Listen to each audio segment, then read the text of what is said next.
Waiting for mortgage rates to drop could be a costly mistake. Once rates drop, new home buyers will enter the market and prices will soar even higher. At Churchill Mortgage, you can get a free analysis and learn how to avoid the trap of waiting for interest rates to drop. Buy now and refi later at churchillmortgage.com. This is a paid advertisement. NMLS ID 1591. NMLSconsumeraccess.org. Equal housing lender. 1749 Mallory Lane, Suite 100, Brentwood, Tennessee 37027.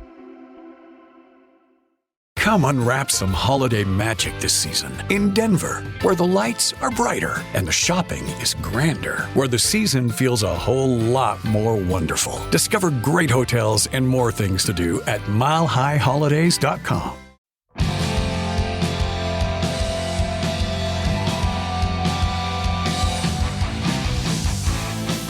In times of old, in times of blue, there's a God to follow to make it true.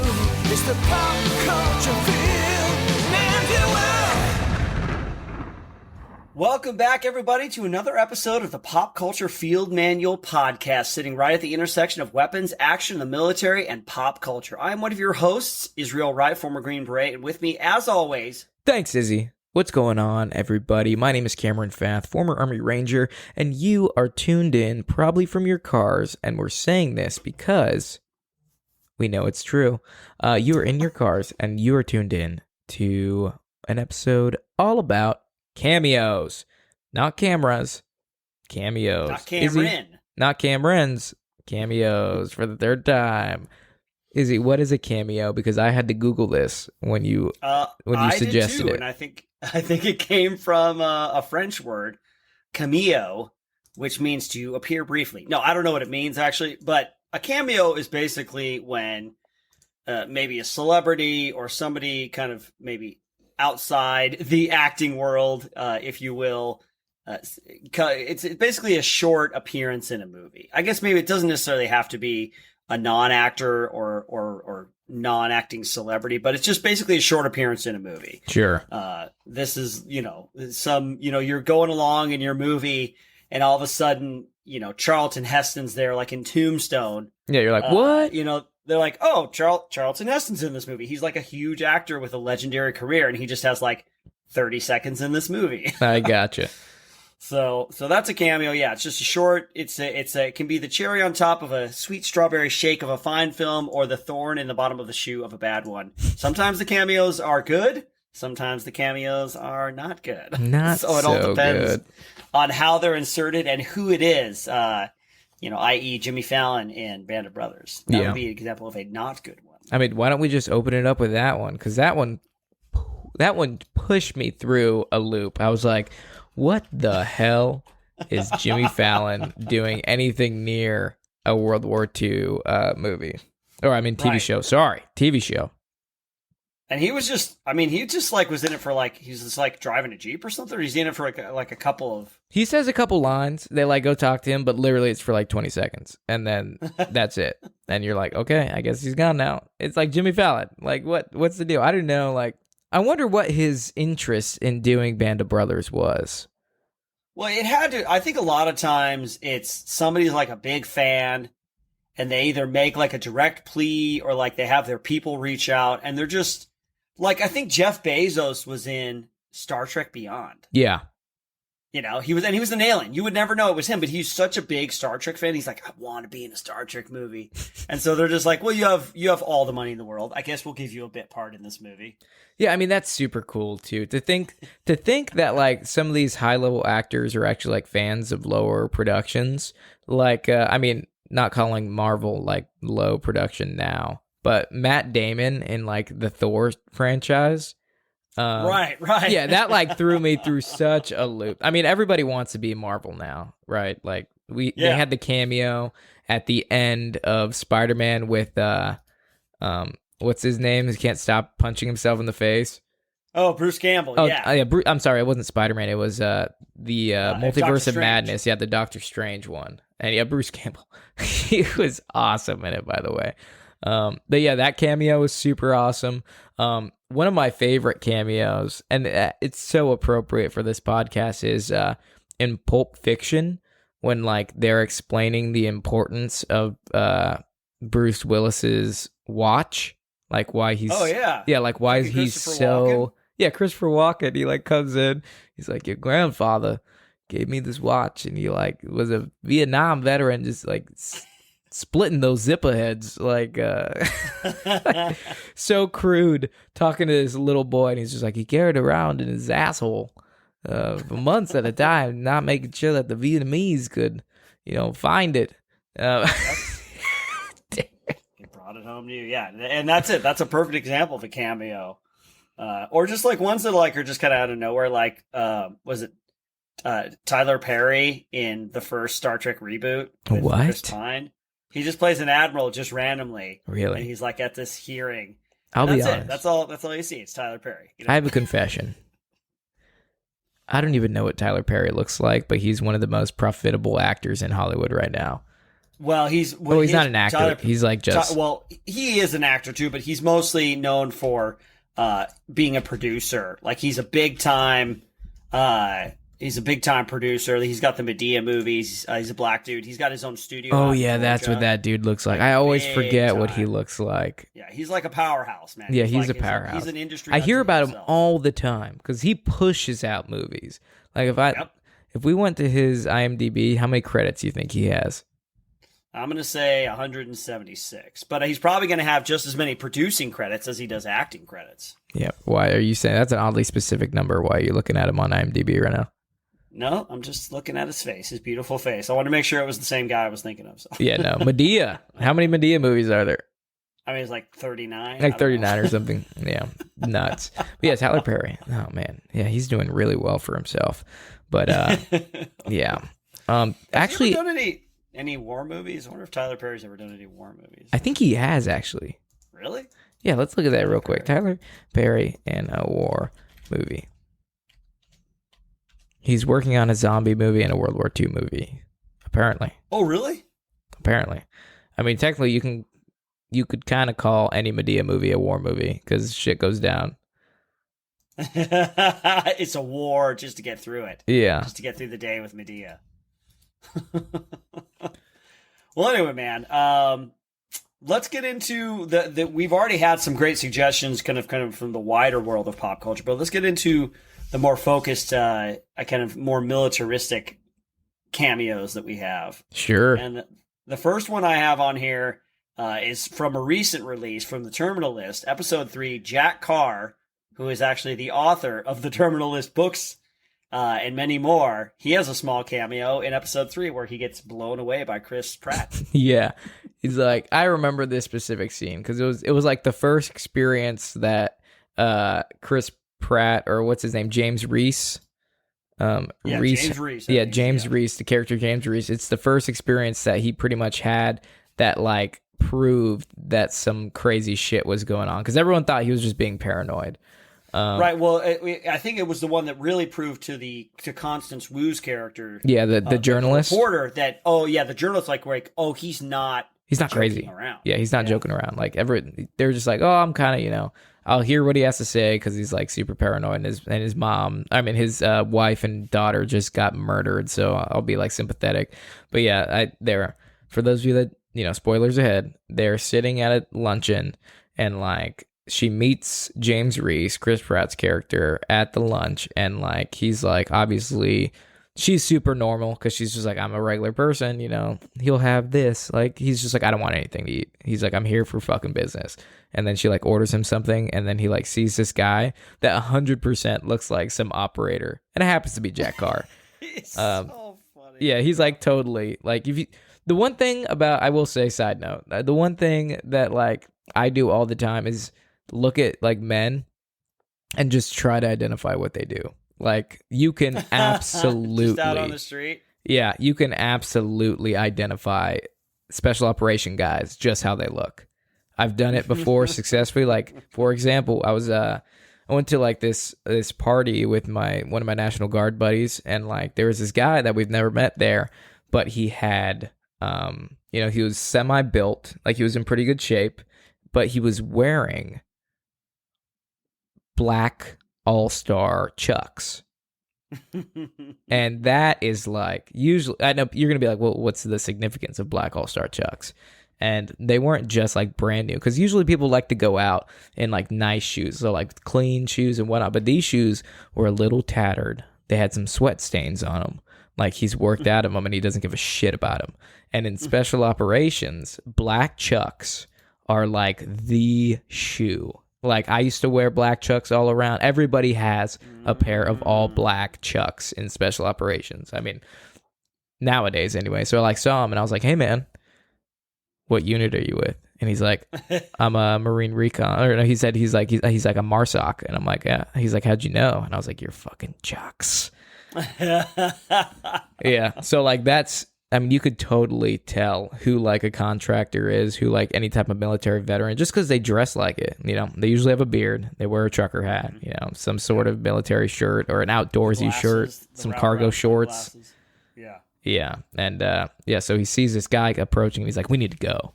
And it doesn't help that the guy's wearing gator sunglasses. Like, yeah, and he looks like he's out to kill somebody. Yeah, Like, and he's just walking. He's just walking. Yeah. He doesn't even like, you know, look at Chris, or he doesn't even look at the girl, but he's like, we need to get out of here right now. And she's all like paranoid. She's like, well, you're just being fucking paranoid, man. And like they get in the car and they back out, and that dude like rear ends them and like pulls a gun, and like Chris Pratt gets out and just fucking smokes him.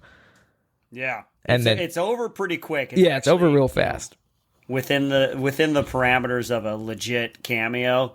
And if you didn't know, I mean, who knows who Jack Carr looks like? Yeah, you need to be like a diehard fan. I mean, I didn't even know that was Jack Carr until like I watched an interview with Jack Carr and he talked about that scene. And I was like, oh, that was Jack Carr. Right. Good one, man.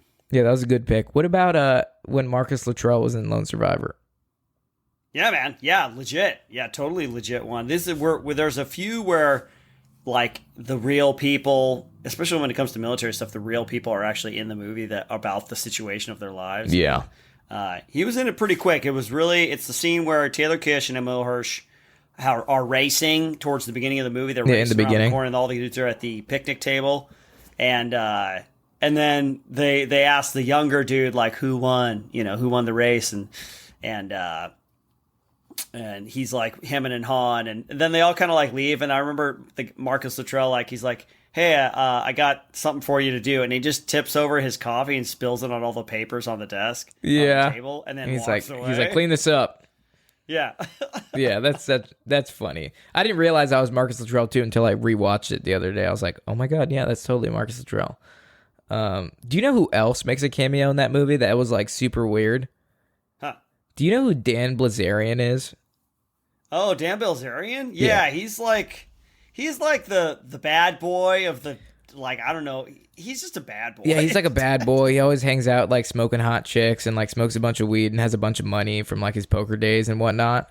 And like he was a Navy veteran. And then there was some you know, I can't confirm or deny some of this because it's all hearsay, but like there was some controversy surrounding him because he like said he claimed to be a SEAL, and then it turned out he just like failed buds or something, and then just got out of the Navy or something like that. Like he claimed to be a Navy SEAL, but he never actually made it through buds.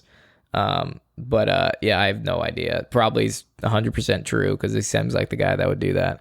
Yeah, he like makes a cameo in the very beginning when they're doing the op order for like the mission in Lone Survivor. He like says something. He's like, "Are we gonna have like security or something?" He like literally is sitting there in the room and says like one line. That's funny because I'm looking at his wiki, and it says in 2014, Bilzerian sued the producers of the film Lone Survivor. His lawsuit stated that he invested $1 million in the film in exchange for at least 8 minutes of screen time and 80 words of dialogue, but his role was later reduced to less than $1 million and just one line. Yeah, he literally says one thing in the op order. Well, that's what you get for claiming to be a SEAL, fucker. But yeah, that's he's a bit of a I don't know. He's a bit of a punk to me. Yeah, he a bad boy. He always has big booby women running around in bikinis and stuff. He gets off on being a braggart and braggadocious and just talking big, and I don't know. Yeah. Causing trouble. But yeah, that's just another added bonus in Lone Survivor. That I did not know. He fits right in with the aesthetic. Yeah, no, I mean, he's got the look. He's got like the beard and, you know, the long hair and whatnot. But yeah, it's really easy if you're like semi in shape and can grow a good beard to like fit in the SEAL community. But dude, what's this one? Mike Myers in Inglourious Bastards? Yeah, man. Mike Myers and Inglourious Bastards. If you didn't know what he looked like, or if you weren't a big fan of his, you might have missed him. But, Mike Myers, Austin Powers, Yeah. Shrek. And You said and this, and I'm like, I've seen that movie so many times, and I have no idea what scene you're talking about. It's one scene. It's the scene where Michael Fassbender's character is getting briefed on going undercover into Germany to meet up with Brad Pitt's crew. And he's the one that gets involved when they're at the bar and everybody just gets shot up and just murdered. Yeah. Because of they discover him because he uses the wrong 3. The wrong German 3. He uses he uses his pinky ring and middle finger instead of the thumb, pointer finger, and the middle finger. Exactly. The 3, yeah. But so anyway, it's when he's getting briefed. Mike Myers is there in heavy makeup. Yeah, dude, I'm looking at a picture right now. I had no idea this was him. That's crazy. Mike Myers kind of had a break for a while. I don't know if he was still doing Shrek voiceover stuff, but pardon me, fizzy soda. Fizzy soda. But yeah, he didn't do anything for a long time, and I think he was taking a break or either retired. But then he came back. He's got that Pentaveret, that TV show that he wrote. He started in he's played like 8 different roles. So when he comes back hard. And now I think he's getting back into it. He's going to be out in more stuff. But he did that one, and then he had another cameo in the Bohemian Rhapsody movie about Queen. Yeah, and he was there. He was one of their producers that was like putting him down, saying that their music is never going to fly. And he even makes a joke about, you're going to have these punk teenagers riding in their cars, banging their heads. And that's a reference to Wayne's World. Yeah. When they listened to Bohemian Rhapsody and they had a banging their heads. So. Dude, I had no idea. That's a good find because, like I said, Inglourious Bastards is possibly top 5 of my favorite movies. And I had no idea. You're absolutely right. He's in heavy makeup. He does not look anything like himself. No way. Yeah, that's a great find, dude. I'm so glad you put that in there because I had no idea. Right on, man. Oh, sick. Well, let me talk about this one real quick. It might be breaking the rules a little bit because Dunkirk itself is basically an ensemble film. So no one actor has a great amount of screen time, but I put Kenneth Branagh on the list for Dunkirk because Kenneth Branagh has an amazing and decades-long acting and directing career. Like, he's a legend, man. He's freaking Kenneth Branagh, you know? Yeah. And I've been watching this dude for decades. I grew up watching his films, and I love him. He's done so many amazing films, and he's in the movie. The movie Dunkirk is an hour and 46 minutes long. He's in it for about 6 minutes of screen time, which, it's maybe might be a little bit outside the realm of cameo length territory, but I just want to put it in there because that movie it's not about any one person, but it's certainly, he's like I don't know, they must have filmed all his stuff in one day because he's out on the pier like the entire time, you know? Yeah. And it jumps around and stuff like that. But I just want to put that in there because I love Kenneth Branagh and I love the movie Dunkirk, and I just think it's funny that he's on there and he's Shakespearean trained and he's done it all, and he's just like, I'm a British captain out on the Sometimes I think it might be the trend of some older actors. Maybe they don't get as many roles, but they want to stay kind of out there in the public eye, and so they'll take a smaller role in a big film because they know that millions of people around the world are going to see it. And they're still going to see it, and they're going to be like, "Oh my god, it's that guy!" Yeah, exactly, and they may get some opportunities because of that, So it's just kind of keep the wheels greased, keep them sharp. Dude, you got to tell me this one because I grew up on this movie. And really? No, not that movie. Not Dunkirk. Oh, okay. Yeah, I'm not that young. No. I know which one you're talking about. I'm looking at the list. Yeah, Mystery Men. Michael Bay is one of the frat guys in Mystery Men. Michael Bay is the leader of the frat boy gang, and he has one line in it. Yeah, Mystery Men from 1999. For those of you who like wild, fun, zany. It was kind of the superhero movie before superhero movies got super big. But it's Ben Stiller and Janine Garofalo and William It's H. a classic, Macy. dude. It's a classic, dude. It's about a bunch of it's a big city, and it's about a bunch of lower class superheroes. They're kind of they're kind of like they don't have any superpowers or anything except for maybe one or two of them. He can get super angry. Ben Stiller can get super angry. Yeah. Ben Stiller is Mr. Furious, and his superpower is his boundless rage. Yeah, but like he's just a guy with anger issues. Like he doesn't have super strength or anything. He just like gets really angry. Yeah. William H. Macy plays the shoveler. And the he has the shovel. And then I forget his name, but he was the Blue Raja. The Blue Raja. Cutlery. But he doesn't have knives. Yeah, he uses forks instead of throwing knives, he's throwing forks. And he lives at home with his mom, and like he has like an English accent the entire time, but it's actually a fake accent. It's a fake accent, yeah. Yeah. So they got there. It's like a big meeting of all the gangs, and one of them are the frat boys, and Michael Bay's sitting there, and he's got one line. They're going to go somewhere, and he's like, "Hey, can we bring the brewskis?" And he fits right in. He fits right in as a frat boy. That's because awesome, he probably dude. was a frat boy, and so that's his claim to fame. I mean, honestly, there were so many cameos that have gone so unnoticed by me, and I mean that's not saying much because I obviously don't know what a lot of people look like. But Mystery Men, I used to repeat that movie growing up. It was one of those ones that like your parents would just put on to keep you occupied, so like you wouldn't like bother them or something. But yeah, I must have watched Mystery Men at least over 12, 13 times. It's a good one. It is a good one. It's a nostalgic film. It's like it's nothing serious. It's definitely just a comedy, just like a fun. If you have kids, watch it with your kids. It's a family fun like play on superheroes. Because what's the plot? They have like the actual superhero, but the lower class superheroes, they're like wannabes. So I would compare it to the scene in The Dark Knight when like the guys are running around in hockey masks and stuff. Like if a movie was made about them and they accidentally killed the Dark Knight, like trying to save him. Exactly. Yeah, he gets captured, and halfway through the film they go to save him, but they accidentally end up killing him. Yeah, by accident, and they're like the only superheroes left to like save the day. And I'm a big disco era fan. I think the disco era was great. The music was awesome. The outfits were even greater. And like the main villain, they're like disco themed people, and it's awesome. I fucking love that movie. It's so good, dude. That's Eddie Izzard. Yeah, Eddie Izzard he's like the disco king. He's like, you can't kill me, baby Bella, because I'm protected by the god of hair care. The god of hair care, yeah. And when they fight, they're all fighting and like disco dancing. It's awesome. That movie's great, dude. I'm glad you put that on the list because it brings back so many good memories. But we also have I want to talk about like entire movies based off cameos. Yeah, basically people who aren't actors appearing in movies. Yeah, literally.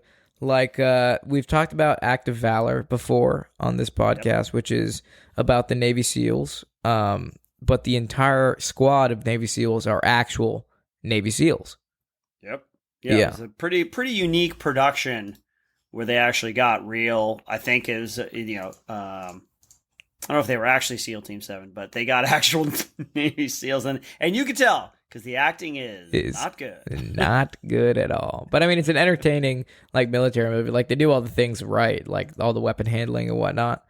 And I think I've mentioned this before, but they were like one of the first movies, and it came out in 2012, but they were like one of the first movies to do like actual live fire in like the sequences. Like I'm pretty sure there's one scene in the beginning of Act of Valor where they're like trying to exfil and the SWIT guys come in, like the boat dudes come in with like the minigun on front of the boat, and like the scene comes in and they're like doing a hot exfil against like, I don't know, they're like a cartel dudes or some like, low level drug dealers, and they like the boat guys come in with the minigun mounted on the front and just like rip it. But I'm pretty sure that was all live ammunition that they were using. Nice. Yeah. Oh, I didn't know that. That's cool. Yeah, it was a big deal that like, because I remember when that movie came out, everyone was like, they're making a movie and it's actually like with real dudes, and like they're using real guns and real ammo, and I was like, oh, this is gonna be cool. But then the acting was terrible. But I mean, what do you expect when you cast a bunch of Navy SEALs? Yeah, the action was cool, and that's what we liked. That's what we got them for, and they got the point across because at the end, one of them ends up jumping on a grenade and sacrificing himself and whatnot. I mean, they're all authors, not actors. Let's be honest. Everybody has a part to play. Everybody has a part to play. But yeah, I got to rewatch this movie. I think it's on like HBO Max. If you have a Max account, you can watch it for not free. I actually have it on Blu-ray. I think my mom sent it to me as like a Christmas present. Izzy, I know you'll love this movie about Navy SEALs because you're special forces. I love it. That's so good. But then, so we had Act of Valor, but then you also have the 1517 to Paris, which that was a great story, by the way. Yeah. 2015 was a Thales train attack. It was a terrorist attack. Terrorist attack on a train, and there was 3. Were they Army veterans or Air Force veterans? They were Navy dudes. Navy dudes. Sorry, Navy guys. They were on a vacation or something like that. I think they were stationed nearby, as I recall. Let's see here. I want to read the plot because I started it, but I didn't finish it. The movie starts with them like telling their story of how like they got into the military, and it like starts with them as kids, and like they were pretty much exactly how I was as like a child. Like one of them was super into guns, and like they just played airsoft all the time, and like basically played soldier, and I was like, that was literally my entire childhood. So like I could in my mind, if a terrorist attack happened on a train and I was there, they would make a movie about me too, because I would have done the same exact thing. I bet you would have. I would like to think that I would have too. Yeah, but no, I think it's a great story. Let's see, where is the IMDb? Let's go, baby. For those that are unfamiliar, it happened in 2015, and there was a dude. He had an assault rifle or something, and he had a bunch of ammo, and he started shooting away. Somebody else actually encountered him first, and then got knocked out. And as they saw the scuffle, they saw what was going on, and they popped up and rushed the dude basically. Yeah, and saved. Let's see, they saved the lives of Air Force. They were in the Air Force. Air guys. Force. Sorry to all my Air Force buddies. They were in the Air Force. Like we did. We're brave too. Can't forget about us as they tune in from their hotel room. But yeah, it looks like there was more than 500 passengers on board. Wow, that's such a courageous thing to do, is just to put yourself, put your safety aside in the act of self. That is true selfless service. Yeah. That's it, man. And they, I guarantee you that it was a gut reaction. They just sprung into action because it, from what I heard, everything happened pretty quickly. It was all over and done within like a couple minutes. Mm-hmm. Yeah. But, it was just like they don't have seconds to waste. Yeah. So I haven't actually seen this one. I don't know if you've seen much of it, but I'm guessing the acting is about as good as it is in Act of Valor. Just about. I mean, yeah, I would say so. It's not like you're not gonna go and expect to see like a performance that will make your heart quake, but it's just a story. Is that one? That movie is just like a story. Even like the child actors that they cast to like play them as as their younger selves, they're not very good. Like they're not very good at all. Like, but I was like, I'm not watching this movie because like I'm expecting an Oscar performance here. Like I just want to know the story.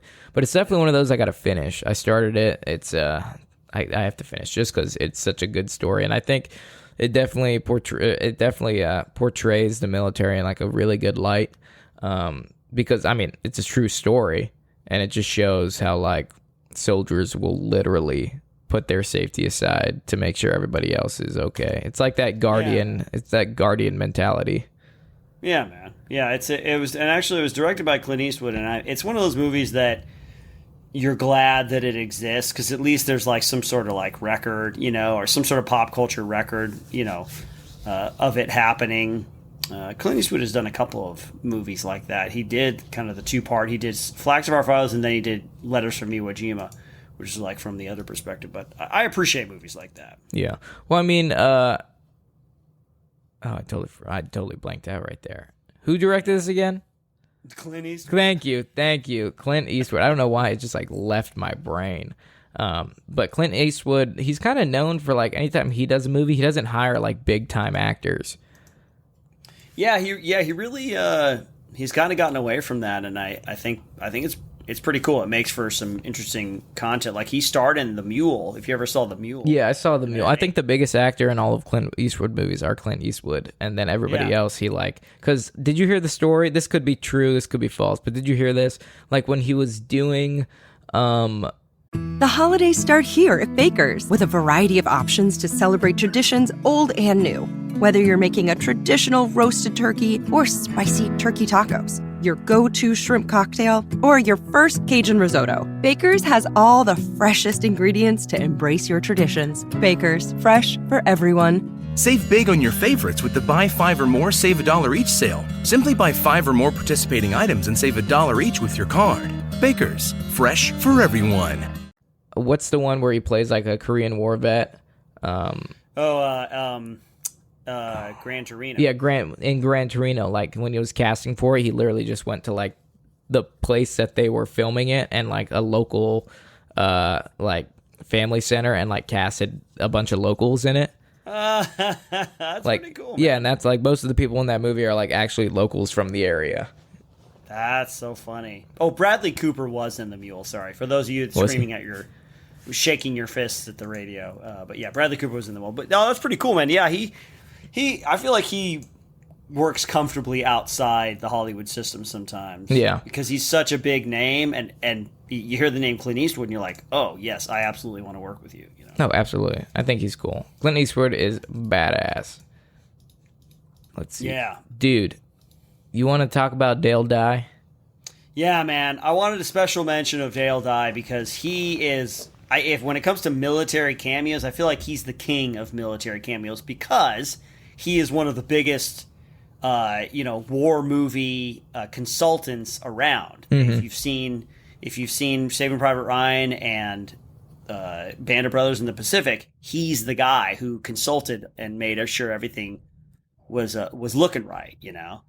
And he's also appeared in a ton of stuff. Like if you've watched these movies, you've seen him Platoon, Casualties of War, Firebird starring Nicolas Cage. If you haven't seen Firebird starring Nicolas Cage, you got to watch that bird. It's about it's Apache pilots. It's like an 80s action movie. It's awesome. Anyway, what? I haven't seen that movie. Under Siege. It's totally cheesy. It's basically trying to be like the Top Gun, but for the Apache pilots. Really? Yeah, it's good. We should watch it sometime. Under Siege, Outbreak, Under Siege 2, Mission Impossible 1, Starship Troopers, The Great Raid, and of course, Saving Private Ryan. Super cool, dude. I just wanted to get him out there. And you know, Cameron, I met him once. Oh, you did? I did. Let me hear this story. How'd you meet Dale Dye? I was lucky enough, this must have been 2015 or 16, but I was lucky enough to do a table read, big table read, actually, of a movie he wrote called No Better Place to Die. And it's a World War II movie about St. Mary Glaze. There was this huge battle in the first couple days of World War II, D-Day. After the D-Day operation, a bunch of paratroopers drop into this one town. There's this like vital bridge. And I think it ended up being one of the bloodiest battles in the entire, one of the bloodiest single engagements of the entire World War II, Oh, really? Yeah, I think two or three Medal of Honors came out of that battle, and it's super cool. And the movie is the movie as we read it was a lot of fun and really well written. And I think he was trying to get it made, and I don't know if it's ever going to happen in his lifetime. But he wanted to direct it, but I just don't know if it's going to happen. So we got a couple honorable mentions here. These ones are, I put them in honorable mentions because these are actors that appeared in war movies before they became kind of bigger time actors. Yeah, sure. And so there's kind of an interesting thing where you can go back. You're like, wait, Harrison Ford, he was in Apocalypse Now? And you go back and you're like, oh, wow, he really was. And he had he had a couple lines. He was only in one scene. And, things of this nature. So, yeah, the first one is Harrison Ford, Apocalypse Now. And it's just funny to see him. We know him as Han Solo and Indiana Jones. He's iconic. It's freaking Harrison Ford. He crashes his plane into the Santa Monica golf courses. and stars in movies with Ryan Gosling, like Blade Runner. Yeah. But, Wait, he just. Oh, go ahead. Oh, go. You said he's in Apocalypse Now? Yeah, he's in Apocalypse Now. In the beginning, in the beginning when he's getting briefed in like that he's like the high brass officer. Yeah, they're having dinner and whatever at that guy's house, and they tell him about Colonel Kurtz. Harrison Ford's the skinny dude with glasses. And yeah. Oh man, I didn't even realize. I've seen that movie a lot too. I'm just like, oh, it's Harrison Ford, but I didn't realize that was like before he was big time. Yeah, and it's interesting because, well, shoot, I wonder when they shot this because the first Star Wars came out in 1977, right? Yeah. Yeah. So I don't know if he shot this before and then shot Han Solo after, and then but it came out before. If maybe this was just like an intermediary, like maybe he didn't know he was going to do another Star Wars. He's like, well, I got to get some acting roles, Yeah, might as well. But he looks so young in the movie too. For some reason, maybe it's just the costume and the hairstyle, but he looks a lot older in the first Star Wars movie. Jeez, man, that's crazy. Yeah. I had no idea. Then Bryan Cranston. Who's Bryan Cranston? Cameron, you're not allowed to say that. You have to know who Bryan Cranston is. Bryan Cranston is from Breaking Bad. I mean, he's from a lot of stuff. Oh my God. Okay. Sorry. Yeah. Names and stuff, but yes, he's Malcolm in the Middle, Breaking Bad. He's everyone. Yeah. Yeah, he's had quite a, he had a long career before he did Breaking Bad, and I forget when Breaking Bad came out. That had to have been 2005 to 2012 or something like that. 2005, 6 or 7. Oh, yeah, he plays the officer that doesn't have an arm. Yeah, he plays the officer that doesn't have an arm. In the briefing, when they decide to go and send somebody to find Private Ryan, they're learning about all the brothers who died. He's one of the generals. He's one of the guys who doesn't have an arm. So, man, it's dude, just kind of cool to see him. All my timelines are so messed up because I just saw him in there and I'm like, oh, of course, it's a killer cast because Bryan Cranston's in it. And then, dude, that's crazy that I gotta get like a good timeline list going of all these movies when they come out of like to pretty much track when these people became like huge. I just thought everybody in Saving Private Ryan was giant already. Well, I mean, like I said, he'd had a career up to that point. He did a lot of commercials. I go back, a buddy of mine who plays 80s commercials on his break time, and I didn't realize how much I had seen Bryan Cranston because he'd been working since like the 80s, like the early 80s. He's been around, yeah. Oh man, and it's only more recently. Breaking Bad was the one that like cemented him as like legit dramatic actor, and now he can do pretty much whatever he wants. Yeah, I remember I had a teacher in high school that was obsessed with Bryan Cranston, and she had like this giant picture of him with her like taking a selfie in New York because she ran into him, and like it was like her most famous person that she's met, and she literally would not stop talking about it all the time. She was obsessed with that guy. I was like, you need to get a life. You got to be obsessed with. Yeah. Well, I see here you have your honorable mentions. and what would honorable mentions be without dishonorable mentions? That's right. Cameos that just didn't work, huh? They just don't work. Sometimes there's another one that's not on this list, and I forget her name, but she was like a modern jazzy blues singer, and she did a cameo in Aragon, the dragon movie. The Disney dragon movie. Yeah, she played like a gypsy fortune teller. Yeah. And it was bad because like she can't act at all. But this one, I just thought it'd be funny. Josh Groban in the movie Troy from 2004 with Brad Pitt. Yeah. Yeah. And it doesn't work because he sticks out like a sore thumb. And he did a song for the movie, so that's probably why they put him in there. But Orlando Bloom like gives him something. He's like, you must take this thing. I forget what it is. It's like some symbol of the kingdom, the scepter or a bow and arrow. I don't know. He gives it to him. He's like, you must take this thing. It's the symbol of our people. Josh Groban's just like, yes, my lord. And he runs off. And it's like, I think I did a dishonorable mention because I realized that this happened. That was the first cameo that I actually like. Oh, that's a cameo. Like that guy, he doesn't belong in this movie at all. and I forever hate Josh Groban because of it.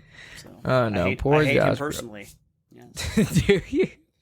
Just because of that? No, I don't care. I think it stuck out in my mind because it's stuck out in my mind for this long. That was like, going on 18 years ago that I saw that movie. What other stuff did Josh Groban do? Because I'm looking at this guy and I'm like, I do not recognize you. I was like, you look like Lil Dicky. Yeah, no, he's a singer. He doesn't do movies. He's a singer. Okay. And he sings like opera. He sings operatic, very high. You raise me up. Yes, exactly. So you can That's stand his on big hit. mountains. And I'm sure he has his adherents, and he's obviously a very skilled singer.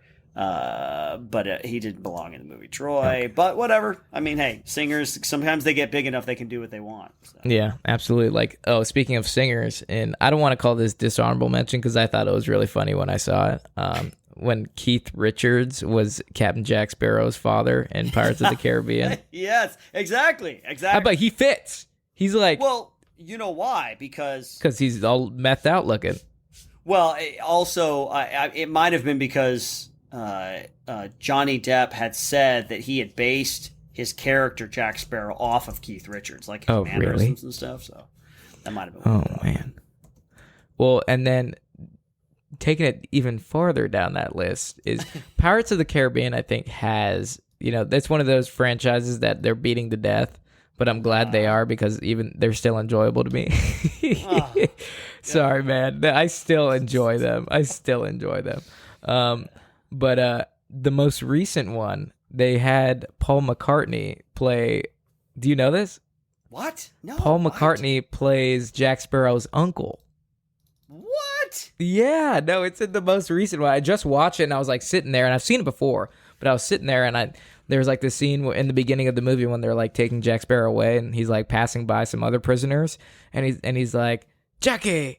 And it's literally Paul McCartney. And he's like, hey, uncle, how you doing? And he's just like, save. Oh, my gosh, I'm looking at a picture of him right now. He looks so out of place. Like, he does not fit. He does not fit at all. Like Keith Richards, like he looked like he was born to be like play that role. Because he's a modern day pirate. But Paul McCartney is just he's totally doesn't look like a pirate. They just like threw some diarrhea on his face and like gave him some long hair.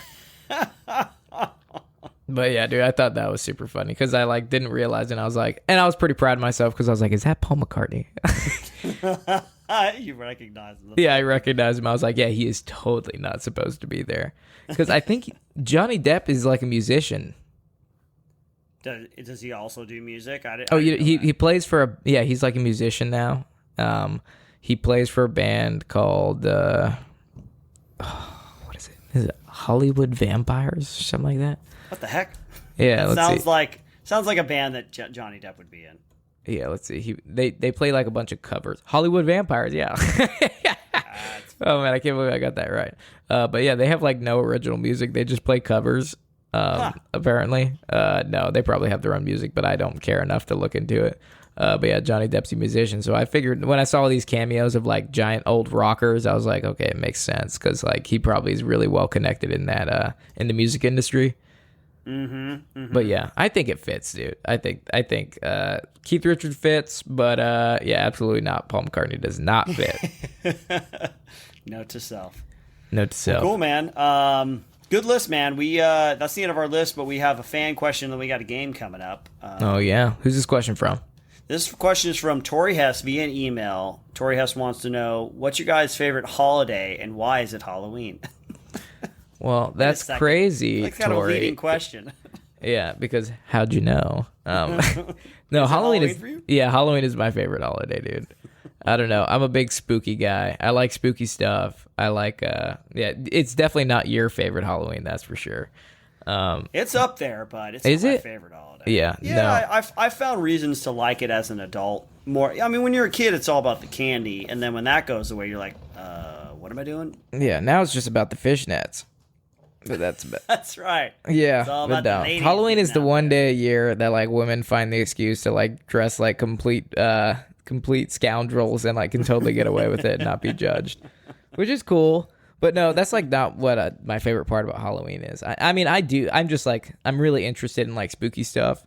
like macabre is like something that definitely interests me, and like it's a month of macabre, and I'm like, that's super. You mean cool. macabre? Are you trying to say macabre? The macabre? Is it pronounced macabre? I thought it's macabre. Macabre is like the dark and like very, what is it? MACABRE. Yeah, BRE. Yeah, macabre, disturbing and horrifying because of its involvement or depiction of death and injury. Yeah, I guess it's macabre. I always thought it was macabre. Yeah, I think it's yeah. You learn guys something out every there, day. Let us know. Yeah, is it macabre or is it macabre? End this year-long war. But yeah, no, Halloween is definitely one of my favorite holidays. I mean, I'm trying to think of other holidays. I mean, I guess Veterans Day because we get our free Applebee's meal. That's pretty cool. Yeah, that's pretty cool. Free scoop of ice cream. Free scoop of ice cream. It's Cold Stone. Baskin Robbins. Yep. What's your favorite holiday, man? I mean, and your I gotta birthday go is not a traditional. holiday. You're right. I mean, it should be. It should be a national holiday. It should be an international holiday. My favorite holiday is it's got to be Christmas. It's kind of cheesy and kind of on the nose, but Christmas I've come to appreciate more so as an adult. Same kind of thing. When I was a kid, I didn't care about. That was just about the presents, dude. Yeah, it was just about the presents. Now it's like I'm more firm in my faith, and I appreciate the celebration of our Lord and Savior Jesus Christ. Even though I'm sure he was not born on December 24th. Yeah. That was, I'm sure, some church attempt to pull more pagans in by putting it on the winter solstice. But they'll get more pagans with a little bit more violence. Try violence on Christmas. There you go. Yeah. That's why Die Hard came out. That's right. And Die Hard is one of the greatest Christmas movies of all time.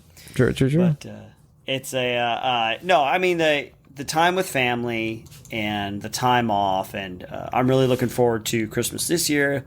Who will become my new wife? My new wife. The old wife. Yeah. Wife number 4. No, wife number 4. Shh, don't tell her. Yeah, don't tell her. Yeah. Halloween's good. I appreciate Halloween, but Christmas has got to be my favorite holiday. Yeah, I don't know, man. Christmas. I feel like there's a lot of pressure with Christmas. It's like people like. I don't know. I've never been a big holiday guy. Like the military ruined all holidays for me because like I had no expectations. Like I don't celebrate my birthday really. Like other people celebrate my birthday, but I'm just like I don't give a shit. And like Christmas is just like okay, I guess it's like time for block leave and time to spend money on other people. And it's like, I don't know, man. I feel like there's a lot of expectations on holidays. That like you need to like act a certain way, but I'm just my family like growing up we never like we do the holiday thing, but like we wouldn't go out of our way to like make it happen on the day. Like if it didn't work out, it didn't work out. So like if sometimes we would like celebrate Christmas like a week early, and then I came from a different culture family, so like we'd have the Latin side from my mom, and then we'd have the European German side from my dad. And in Germany, Christmas kind of happens on December 6th. So it's it's very interesting. It's like that's when Saint Nick comes and brings the little kids like berries and nuts and little trinkets and stuff. So we would get like a little bit of presents on the 6th from my dad, and then on the 24th, or what is it, the 25th is actual Christmas Day. Then we get like another group of presents. So it was just like, well, I don't know. The military ruined the holidays for me. It's like, it's pretty much just an excuse not to work, I guess. The holidays start here at Baker's with a variety of options to celebrate traditions old and new. Whether you're making a traditional roasted turkey or spicy turkey tacos, your go-to shrimp cocktail, or your first Cajun risotto, Baker's has all the freshest ingredients to embrace your traditions. Baker's, fresh for everyone. Save big on your favorites with the Buy 5 or More Save $1 each sale. Simply buy 5 or more participating items and save $1 each with your card. Baker's, fresh for everyone. Yeah, there were a few holidays in there during the run where it was just another day. It was a little bit just another day when I was in Iraq, but one of the dudes went around and like got presents for people and kind of made it a space like it's a special day. Come on, let's celebrate. So that's nice. I appreciated that. Yeah, I appreciate when other people show like a lot of effort. Yeah. But sorry for being a Debbie Downer, everybody. That's all right. That's okay. But dude, game time, baby, prime time. Game time. This game is for you, Cameron. And this game is called, I should have called it Cameron the Musical, but it's called Cameo the Musical. Oh, very exciting. I hate musicals, so I'm going to love this game. Hey, all right. Well, it's not exactly, but I think you'll like it. I actually think you'll do pretty good on it, because in this game, I'm going to give you a trivia question, and it's associated with musical artists appearing in movies. Musical artist cameos. Oh, Cameos. okay. So you kind of were already on that. I'm actually going to have to take one of my questions out because the Keith Richards one was one of the questions. Oh, I gotcha. But it's the same kind of thing. I'm going to give you each question has to do with a musical artist that appeared in a movie, and you just have to tell me who the musical artist was. Okay. I'll try. So I'm really good at names. I know. Well, I think you're good in the music industry, I think. Okay, let's try it. Musical background. So, all right, this first one. This musical artist appears as electrical genius Nikola Tesla in The Prestige. In The Prestige. Oh, who is that? I like how this is the warm up. No warm up. This is just. Oh, this is question number 1. Oh yeah. I have his face in my mind, but is it like Michael McDonald or something? That is incorrect. It's David Bowie. David Bowie is Nikola Tesla? Nikola Tesla, yeah, in The Prestige, when Hugh Jackman goes to seek him out because he heard that Christian Bale's character had gotten something from him, some magic trick. And Andy Serkis is actually his assistant, Gollum. And yeah, so it's David Bowie. Oh my God, that looks nothing like David Bowie. Does he have the 2 different colored eyes? But that's David Bowie anyway, right? Yeah, David Bowie. Does he have 2 different color eyes? Yeah, he does have 2 different colored eyes. Well, he looks like a distinguished gentleman, so I guess that's why I didn't recognize him.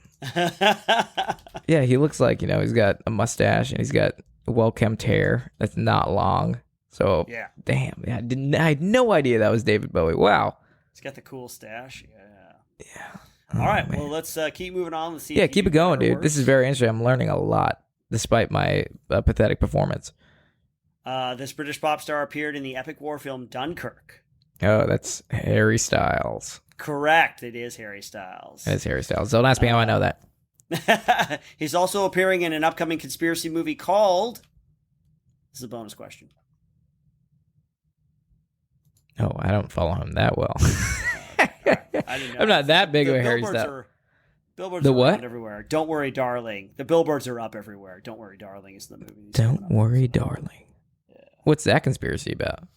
Oh, it's like this kind of, it's like a 1950s idyllic kind of planned community.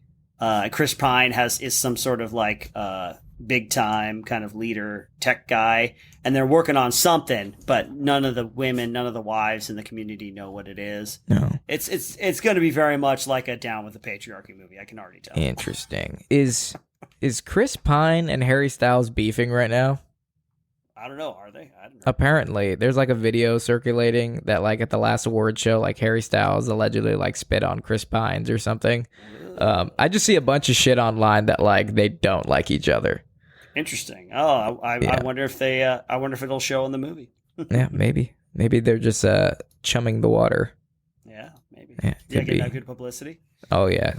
Any publicity is good publicity. But okay, next one. Let's try it out. Next one. This singer played Fayed Rautha in the less critically acclaimed version of Dune from the 1980s. Never seen that version. Well, then I guess you're going to be wrong. Guess I'm going to be wrong, but you said it's a British pop star? Yeah, British singer played Fayed Rautha in the less critically acclaimed version of Dune, the one from the 80s, the one by David Lynch. Okay. I will kill him. Who's British? Who's a pop star? And who would play in a movie back? I'm just trying to think of British pop stars in the back of the day, but I'm sorry that I'm not that familiar with them for good reason, because I'm an American. You don't remember American pop star. American pop star. You mean Rihanna? Oh, yeah, I don't know this one, dude. You're going to have to give it to me. All right, that would be Sting. Sting? Was in the 1980s version of Dune. Yeah, he was like lean and mean, man. Ooh, Sting from the Police? Yeah, from the Police, yeah. Also from being Sting. Oh, yeah, from just naturally being, awesome. He was also in what fashionable sequel comedy? Zoolander. That's right, Zoolander 2. Yeah, I know that one. All right, next one. I don't think you're going to get this one because I asked Amy about it. She's a big Disney fan and she couldn't get it. So I'll give it. This one's kind of a funny. I wrote it funny. So You'll have to laugh. He can't dance. He can't talk. The only thing about him is the way he played Inspector Good in the swashbuckling adventure Hook. Inspector Good. Can't dance. Hook. Hook. Hook. Hook. Hook. Hook. Hook. Give us the hook. Hook. Hook. Give us the hook. Yeah, I have no idea, dude. This is a hard game. Yeah, this is, I would be Phil Collins. Phil Collins is in Hook? Phil Collins was in Hook. He had one scene after the kids get kidnapped. He's talking to Robin Williams, and, you know, he's like, we're going to take this letter down to the office and have it analyzed. And so I think that's probably the only acting he's ever done. Because I looked at his IMDb, and it's all music videos after that. Very interesting. Phil Collins is the man. R.I.P. Wait, he died? Phil Collins is dead, right? No, Phil Collins didn't die. All you British people, tell me. Did Phil Collins... No, well, I'm going to look it up right now. So, Phil Collins, dead. I'm probably thinking of it. Maybe he's not dead. I mean, I don't think he is. Who died then? That's a terrible question. Died? A lot Who of people died? There was like a very famous singer that died. I know Peter Gabriel died. Is it Peter? No. Peter Gabriel? Peter Gabriel, he's You're dead. freaking me out, man. Peter Gabriel's dead. Oh, really? Oh, wow. Well, we'll have to do a musical tribute to Phil Collins. Maybe I'm totally to Phil Collins musician. because he's all. Wait, musician killed by celebrity death host is not dead. I don't know who's dead. Hey, someone's dead. It doesn't matter. This game is going to be dead if we don't finish it up. Okay, sorry. Okay, getting off track. All right, we're going to skip the Keith Richards one because he was in there. But hey, you're not going to give me some some builder to build my spirits? Keith Richards. No. All right, great. Next one. I want to grind you into the dust. All right, this one. This female singer, played Petty Officer Cora Wepps Rakes in the not so good action film Battleship. Rihanna.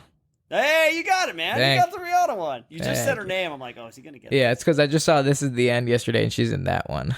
Yeah, but she plays herself. But yeah, I know that one. That one. Thank God. I actually didn't think she did. I was, at the time I saw it, I wasn't too familiar with her work, and so I went the whole movie without knowing that it was her, and like, oh, wait, she was a singer? I was like, oh, well. Oh, man. You don't know Riri, dude? I know her now. Okay. But anyway. She's cool. We're cool. We're cool, yeah. Me and Riri, yeah, we go way back. I did not meet her once. So. Did not meet Riri. Me neither. I haven't met Riri yet. But, all right, next one. We got two more. Two to go. Okay, 2 to go. All right, this singer found himself in an unusual spot in the Tim Burton film Mars Attacks. Oh, man. There's so many people in that movie. Yeah, everybody's in that movie. Everybody's in that movie.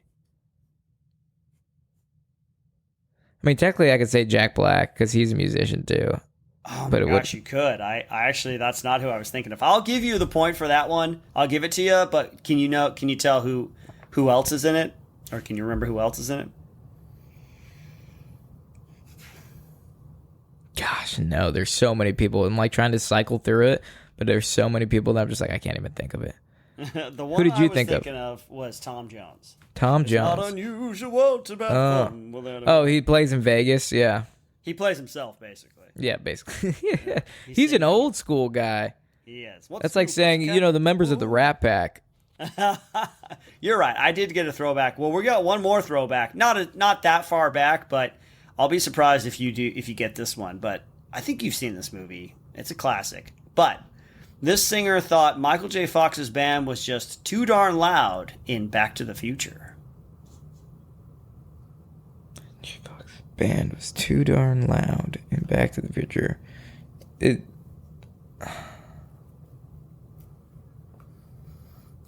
Who is in Back to the Future? Is this like when he's playing at the prom? Yeah, no, not at the prom, but he has an audition for the prom in the 80s, in the modern time. And he plays, and the guy says, "Oh, I'm sorry, son, you're just too darn loud." Oh, man. I don't even recall this scene.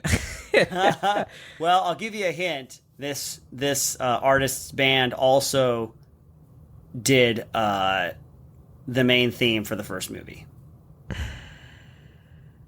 Is it Aerosmith? Oh, it is not Aerosmith. It's not. It's Huey Lewis in the News. Huey Lewis in the News. Well, Huey Lewis was in the movie, not, Oh, not the okay. news. See, I had no Huey idea, Lewis in man. the news. Yeah. You thought I'd do good at this game. You thought, but guess what? I should have done. Well, can you tell me? Here's a bonus question for you. Can you tell me which band had an arcade game that featured them in the 80s and 90s? You might have been too young for this. Which band had an arcade game that featured them in the 80s and 90s? It wasn't like Motley Crue, was it? No, it was actually Aerosmith. There was a shooter game called Revolution X that they're actually in. They get kidnapped and you have to go after them and save them. That's awesome. I've been on the Aerosmith roller coaster. Oh, there's a roller coaster? Yeah, at Disney World in Florida. There's an Aerosmith roller coaster. It's actually really fun. Oh, that's cool, man. Well, Yeah. I mean, I got one more bonus question. That Okay. one was the Aerosmith one was just off the top of my head. But here's your actual bonus question: the Red Hot Chili Peppers appeared in which action movie in the 80s, from the 80s or 90s actually? 90s. Oh my god, this is such a hard one. What action movie did the Red Hot Chili? You better have seen this movie, otherwise you have to go watch it immediately after the ending of this podcast. Oh no. What movie are the Red Hot Chili? You guys at home know it? You guys know it, I think. I don't know, dude. All right, it was Point Break. Point Break? They're in Yeah. Point Break? They're in Point Break, yeah. When? They when Keanu Reeves is on the beach and they confront and they fight him basically. That's the Red Hot Chili Peppers? That's the Red Hot Chili Peppers, yeah. Oh And my these two god. flee Yeah, the were they main like, dude. and they raid their house later? Yeah, and then the main dude from Red Hot Chili Peppers shoots himself in the foot. Yeah. I had Yeah. no idea that was the Red Hot Chili Peppers. Yeah, man. See, did you know? Let's see if I could. I'm gonna turn the tables on you and just hit you with a bonus question. In the movie Triple X, what band is playing on stage on one of the clubs? Rammstein. Okay, there you go. You know. They're playing Okay. Fire, I think. Fire. Yeah. Something like that. Yeah. Yeah. That's the only. If you said that one, I would have been like, yeah, it's Rammstein. Well, man, that was a doozy, but hell, I learned a lot. Like, that Point Break one just blew my mind, because I've seen Point Break a lot of times, and I had no idea that was actually Red Hot Chili Peppers. Yeah, man. Yeah, you know what, man? If you could take something away from an experience, it's not a wasted one. So I'm proud of you, Cam. Thanks, man. It's all learning experience. If you ain't learned something today, you wasted your fucking time. Oh, man. Well, folks, how did you do on that game? I hope you did way better than I did. And if you did, let us know by sending us an email at the PCFMpodcast@gmail.com or on our Instagram, PCFM Podcast. Folks, we enjoy your presence. We will see you on the next one. Cue music.